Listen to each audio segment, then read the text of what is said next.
today I want to talk to you about nails, specifically modern produced nails and hand forged nails.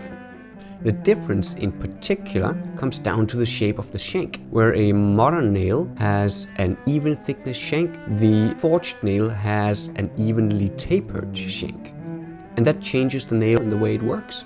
When you drive a nail into a piece of wood, the metal fatigues, and if it fatigues enough or you do crooked blows, the nail will bend. But because a forged nail has a taper to it along the entire length of the shank, the weakest point, which is the thinnest part of the shank, is always driven into the wood with every strike, which means that you concentrate the fatigue of the shank into the piece that goes into the wood immediately as you strike the nail.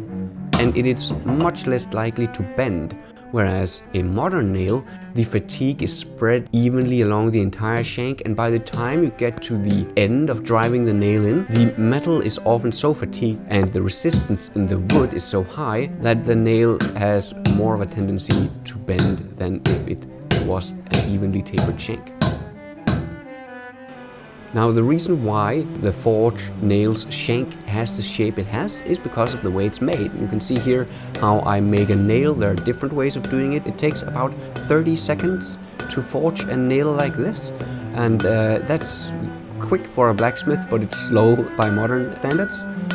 And this way of making a nail also explains why many forged nails have a head that's a little bit offset from the center of the shank. It's simply because of how you head the nail, as you can see me doing here.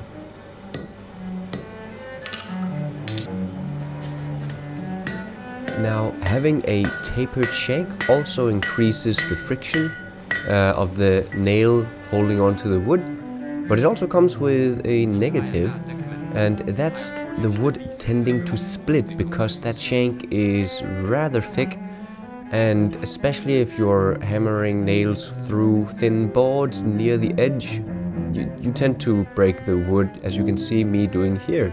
It splits quite atrociously. There's a solution to that though. The solution is to pre-drill your holes. That's just the way you do it. So here I'm pre-drilling with a 5mm bit. And it's not quite enough. There's a little bit of a crack in the wooden board still, but it shows the difference quite nicely. So I hammer the same nail into this hole right here, and as you can see, it's much better. And just as a comparison, here you can see a nail in both holes, and one is very openly, clearly split, and the other one is quite good. So that's just a little pro tip. Yeah, that's a nail fact for you.